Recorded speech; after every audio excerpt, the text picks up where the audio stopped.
the way I feel. Sometimes it's too hard to sit still. Things are so passionate, times are so real. Sometimes I try to chill, mellow down, blow a smoke. Smile on my face, but it's really no joke. You feel it in the street that people breathe without hope. They going through the motion, they dimming down the focus. The focus get cleared and the light turns sharp and the eyes grow teary, the mind grow weary. I speak it so clearly, sometimes y'all don't hear me. I push it past the base, no nations got to feel me. I feel it in my bones, like I'm so wide awake that I'm hardly ever sleep. My flow forever deep in this volume of scriptures when I breathe on a beat. My presence speak volume before I say a word. I'm everywhere, penthouse, pavement, the curb, cradle to the grave, so cathedral of a shell. Universal ghetto life, holla black, you know it well. Quiet storm, vital form, pen push the brighter course. Mind is a vital force, high level right course. Soul is the lion's roar, voice is the siren. I swing round, ring out, and bring down the tyrant. Chop a small axe and knock a giant lopsided. The world is so dangerous, it's no need for fighting. Something's trying to hide like the struggle won't find them. Then there's some other. Thank you, Mr. Mos. The mighty Mos Def. Good morning, everybody. Live from the south side of Flint. This is Quentin Barrett, one half of the Pick and Roll podcast. You can check out our show archive out at pickandrollpodcast.com. We are on SoundCloud. We are on iTunes. Follow us at parpodcast.com. Good morning, everybody. It is Friday. Man, what a long week, huh? You know, especially for us Wolverine fans. We're getting our collective beaks shot off all week. With everybody burning our remains in effigy over top of the pit that is East Lansing. Everybody just kind of dancing around the fire. Hey, you know,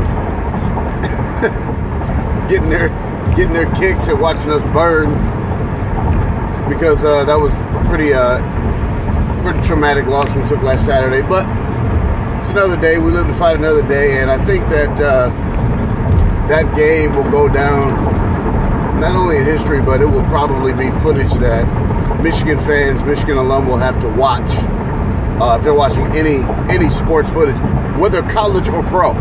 They're going to show that footage probably forever. I mean, it's going to be one of those images. It's going to be burned into the collective consciousness for forever. You know, like the catch, you know, a run from Barry Sanders, the Bo Jackson run against the Seahawks.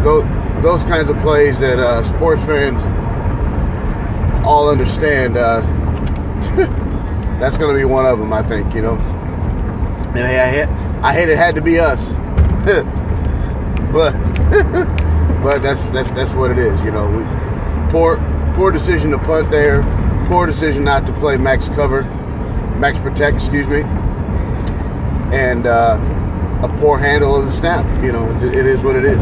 So, but it is coming up on the weekend, and it's going to be a very interesting weekend in Michigan, in Flint.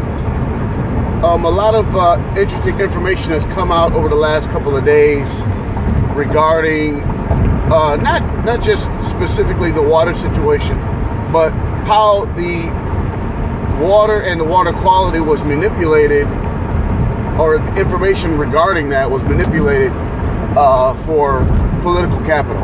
I think that's what has come out over the last couple of days. I think that's how we can sum up the story. Essentially, what I'm saying is the information that was available, from what we're hearing, back in February, that doesn't speak directly to lead specifically in the water, but definitely it speaks to a level of treatment or a certain cocktail of chemicals that should have been added to the water in order for lead not to become an issue. So when you have that kind of information, so you have to use common sense, right? So if there's a legislative body, and what I mean by that is whether it's a city, state, or federal government, it receives a packet of information that is basically detailed. Okay, so you guys are using this water. It's a little bit different than what you were using, so you're going to need to do boom, boom, boom. Simple. Hey, you might want to do this. This it's not going to be very expensive, but these are my recommendations. Signing off, State of Michigan. So what we're finding out is that level of information, that degree of detail was provided to the city well before everybody else knew it, and that information was not necessarily made public. So what we're going to have now is basically torches and pitchforks that people are going to be massing up and basically going down the list from Lansing all the way into the city of Flint and basically asking for people's resignation at this point. There's I'm not going to say a common belief, but there's some belief around the city that there may be criminal investigations that may result of this. And I don't know. I really don't. Politically, Flint has gotten so toxic. It's such a small municipality. You got to wonder, like, do other cities go through stuff like this?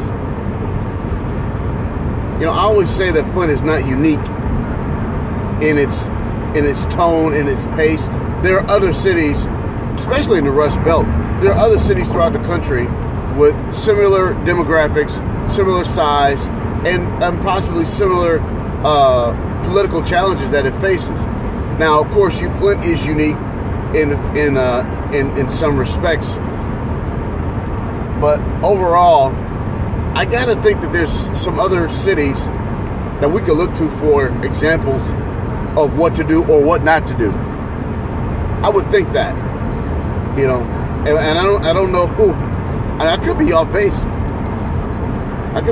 Man. But there's got to be somebody else who could be looking to and say, hey, okay, when they went through this is what they did. This is what they screwed up on. I don't know, man. It just seemed like Flint is all by itself. I did see there was a pastor. I don't know this guy. Some pastor from Detroit who has kind of stepped out and spoken specifically to Flint issues, calling for people's resignation, calling for accountability.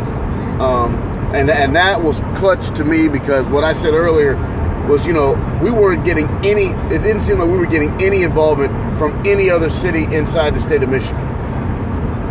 It was like Flint was all by itself to fight this issue. And that infuriated me because, the state of Michigan takes a lot of credit, take a lot of pride when we produce a great athlete or a singer or something like that. Oh yeah, they're all Team Flint then. But now when it's time to make sure that there's a quality, a water source that the people can drink, for Christ's sake, nobody's around. And so you had a lot of people that came out from other cities and delivered water to elementary schools, to hospitals, to elderly and shut in, and that was clutch. But now it's time to do the work of policy. And this is the difficult stuff, because this is where you have to work with people that you normally would not work with. When it comes to drafting policy and doing the work it takes to create a politics around a new way of understanding the way we're going to do business going forward, because that's the way policy works. You have to create a new understanding about the way the city is going to work. So whether that means removing people, whether that means revising charter, whether that means changing job descriptions, all of that stuff, you have to be strong-willed and focused in order to execute. And right now, the city of Flint does not have that sort of political will.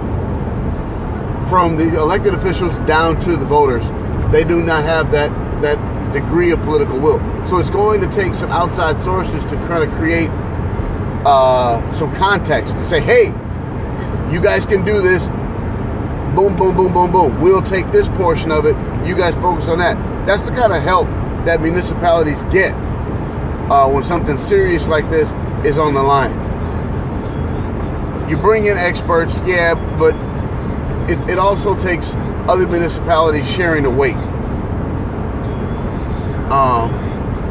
There's going to be an election coming up here shortly. The mayoral election is going to come up. Flint's going to get a chance to give its opinion about what the mayor and how the mayor has been doing his job up to date. So that'll start the ball rolling. You will see I can't even explain the firestorm of crap You have any idea what it's going to be like if the city of Flint re-elects Dane Walling? That's going to be, I mean, what will be hilarious is not the fact that they re-elected him. It'll be hilarious, the reaction. There will be challenges to those votes. There will be recounts. There will be, I mean, court cases. There's going to be a firestorm of crap. People are going to be protest. If they re-elect Dane Walling, people are going to be in the streets, I think. Because I think people are that angry with the Mayor Walling's job performance. Now, no matter what side you come down on, no matter what critique you have of his job performance or not, you still got your chance to vote. And I think that public sentiment is kind of shifting against or away from Dane Walling. And I think that, again, when you're playing political games, that's the way you get things done. But it's a difficult environment to act in, because once that becomes the way business is taken care of, you either win ultimately or you lose ultimately when you play a game of politics. There's usually no middle ground. There's usually no middle ground to this stuff. You either are all in or you all out. And people vote emotionally a lot of times. So they're not necessarily interested in the minutia or the nuance to how things work in politics. They don't really care about that. All they want are results and a face that they can relate to. So I don't know, man. This should be a good, relaxed weekend around the city of Flint, but come Monday morning and then come Monday evening at the city council meeting, you guys are probably going to see some fireworks. So stay tuned. Y'all have a good weekend. Be safe out there. Peace.